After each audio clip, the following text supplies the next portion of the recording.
नमस्कार, मैं नवीन जायसवाल 4 PM राजस्थान में आपका स्वागत है। बीजेपी की तमाम कोशिशों के बावजूद वो कई बागियों को बिठाने में सफल नहीं हो पाई है। केंद्रीय गृह मंत्री अमित शाह ने फोन किए, प्रभारी अरुण सिंह ने फोन किए, केंद्रीय मंत्री गजेंद्र सिंह शेखावत ने फोन किए, वसुंधरा राजे ने फोन किए, प्रदेश अध्यक्ष सीपी जोशी ने फोन किए। पूरा पार्टी का तंत्र सक्रिय रहा, लेकिन उसके बावजूद कई बड़े बागी मैदान में डटे हुए हैं। अब नाम वापसी की तारीख खत्म हो चुकी है। पार्टी अब भी कोशिश कर रही है, चेतावनी दे रही है बागियों को कि उन्हें पार्टी से निष्कासित कर दिया जाएगा या तो नाम वापस ले लें और बीजेपी प्रत्याशी के समर्थन में बैठ जाएं। लेकिन अब पार्टी के कई सांसद परेशान हैं, जिन्हें पहली लिस्ट के अंदर टिकट मिला था और तभी से बीजेपी में बगावत शुरू हो गई थी। वो बगावत अब तक जारी है और सांसद मुश्किल में पड़ चुके हैं।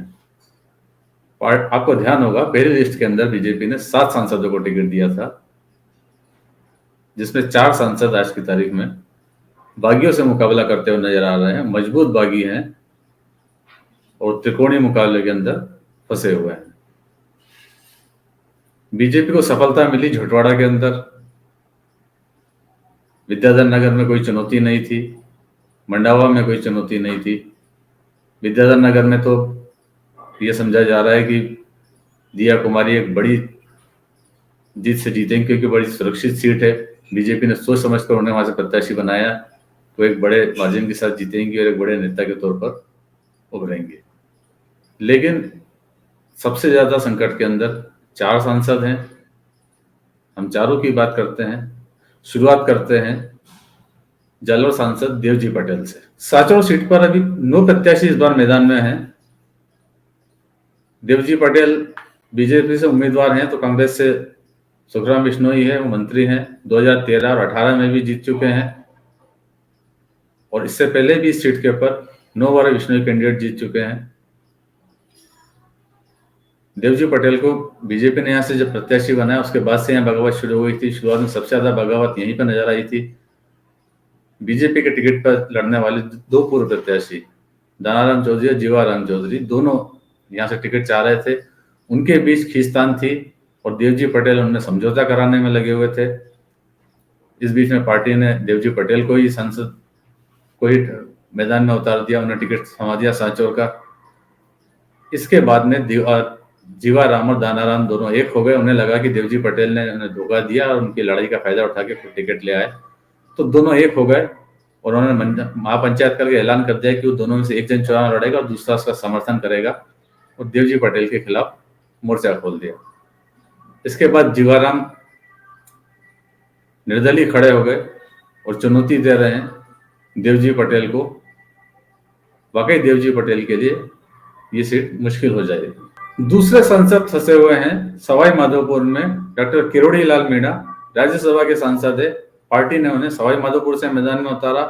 इसके लिए पिछली बार की प्रत्याशी आशा मीणा का टिकट काट दिया। किरोड़ी के सामने दानिश अबरार हैं, जो पिछली बार भी यहां से जीते थे, लेकिन आशा मीणा भी मैदान में खड़ी हो गई हैं। निर्दलीय उन्होंने दावा ठोक दिया, नाम वापस नहीं लिया। अब यहाँ पर किरोड़ी का मुकाबला दानिश के साथ साथ आशा मीणा से भी है। आशा मीणा लगातार पिछले 5 साल क्षेत्र में सक्रिय रही है। वैसे डॉक्टर किरोड़ी लाल मीणा के लिए सीट नहीं है।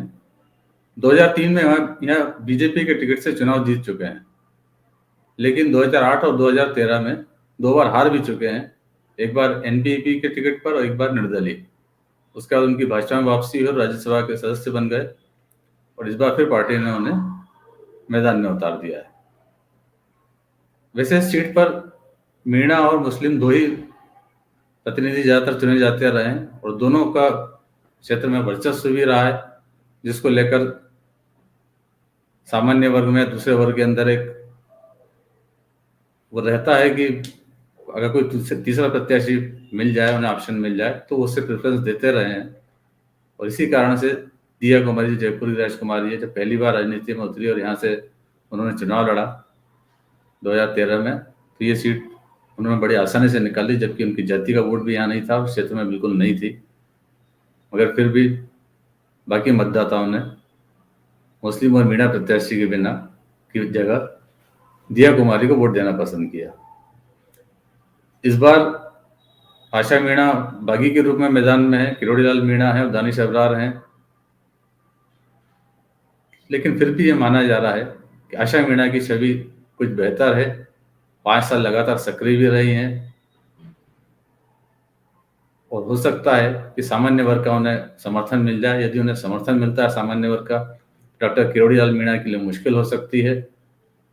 वैसे उनके समर्थक ये भी मान रहे हैं कि सारे मीणा वोटर एकजुट हो सकते हैं, डॉक्टर किरोड़ी लाल मीणा के पक्ष में खड़े हो सकते हैं, तब उनके लिए शायद स्थिति बेहतर होगी। तीसरे सांसद है अजमेर के सांसद भागीरथ चौधरी, जो किशनगढ़ सीट से चुनाव लड़ रहे हैं।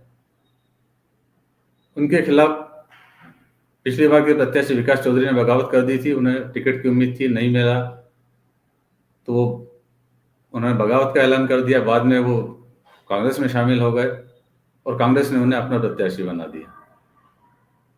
दिलचस्प बात यह है कि यहाँ पर सुरेश टाक पिछली बार भी जीते थे निर्दलीय की हैसियत से, और इस बार भी मुख्यमंत्री अशोक गहलोत के करीबी होते हुए, सरकार को समर्थन देते हुए, जब ज़्यादातर विधायकों को टिकट मिल गए थे, सुरेश चौधरी को टिकट नहीं मिला। या कह सकते हैं शायद सुरेश चौधरी ने यहाँ से टिकट मांगा भी नहीं, क्योंकि जो समीकरण है वो कहीं ना कहीं उनके पक्ष में जाते दिख रहे हैं। जैसा कि 2018 में भी हुआ था। सुरेश चौधरी जब यहाँ से जीते थे, कांग्रेस यहाँ चौथे नंबर पर रही थी और नाथुराम सिंधिया तीसरे नंबर पर रहे थे।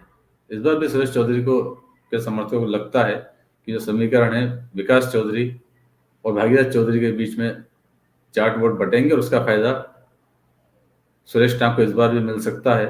चौथे सांसद हैं जयपुर ग्रामीण के सांसद राज्यवर्धन सिंह राठौड़। झुटवाड़ा सीट से पार्टी ने उन्हें अपना प्रत्याशी बनाया है। शुरुआत में सबसे ज्यादा बगावत के संकट में वही थे, क्योंकि पूर्व मंत्री राजपाल सिंह शेखावत का टिकट काटकर राज्यवर्धन सिंह को टिकट दिया गया था। उसके बाद राज्यपाल के समर्थक लगातार क्षेत्र में एक्टिव थे, रैलियां निकाल रहे थे, राज्यवर्धन गो बैक के नारे लगा रहे थे, उन्हें झंडे दिखा रहे थे। लेकिन पार्टी ने कोशिश की, अमित शाह ने बात की, उसके बाद में राज्यपाल सिंह शेखावत बैठ गए। राज्यवर्धन के लिए बड़ी राहत इससे मिली है। लेकिन फिर भी एक बीजेपी के एक और प्रत्याशी हैं जो बागी बनकर खड़े हुए थे, आशु सिंह सुरपुरा। उन्होंने मैदान नहीं छोड़ा, वो मैदान में अभी भी खड़े हुए हैं और राज्यवर्धन के लिए मुश्किल पैदा कर सकते हैं। तो फिलहाल इस वीडियो में इतना ही।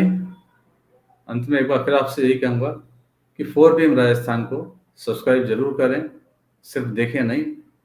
यदि आपने सब्सक्राइब नहीं किया तो उसको सब्सक्राइब भी कर लें और इस वीडियो के लिंक को ज़्यादा से ज़्यादा शेयर करें, ताकि हम आपके लिए उसी उत्साह के साथ और खबरें लाते रहें। नमस्कार।